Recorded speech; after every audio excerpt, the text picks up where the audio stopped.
Hello दोस्तों, आज की इस कहानी का नाम है शादी के बाद झूठी खुशियों का नकाब। वानी छुट्टियों में अपने मायके आई हुई थी। वानी का ससुराल बहुत ही पढ़ा लिखा और खानदानी था।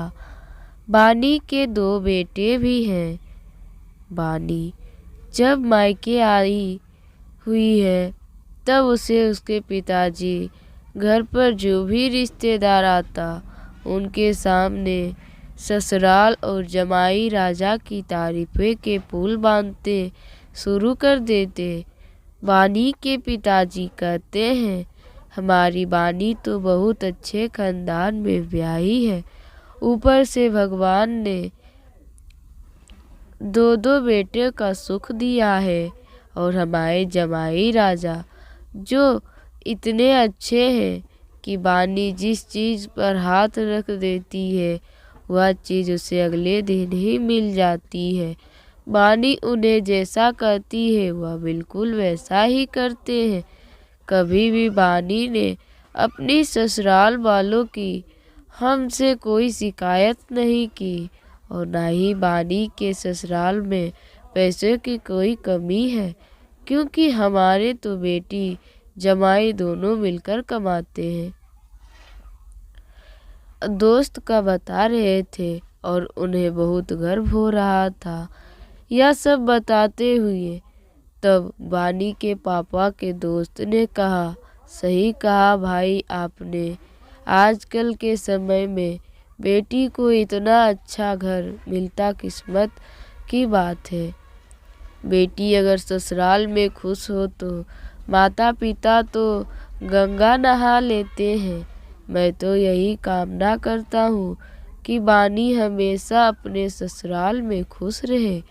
उधर दूसरी ओर अपने पिताजी द्वारा दोस्त के सामने कही जाने वाली झूठे वानी की चुभन पैदा करने उसको पीड़ा हो रही थी, क्योंकि उसको वही समझ सकती थी, क्योंकि वानी के माता पिता को अपने जमाई में कोई कमी नहीं दिखती थी, बल्कि उसे अनदेखा कर देते थे। वानी ने कई बार अपने दुखों को उनके साथ बांटना चाहा, पर वानी माता पिता का बस एक ही जवाब होता था, बेटा जमाई जी तेरे पति हैं, इतने बड़े घर और ताल्लुक रखते हैं, अगर थोड़ी बहुत तुम्हें कुछ कह भी दिया तो क्या हो गया।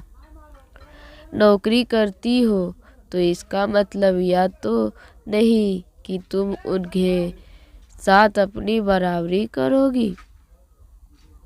तुम एक औरत हो, इसलिए तुम्हें अपने आदमी से डरना पड़ेगा।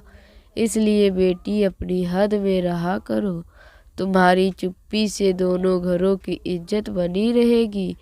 फिर तुम्हारी छोटे भाई के बारे में सोचो, तुम स्वार्थी नहीं हो सकती।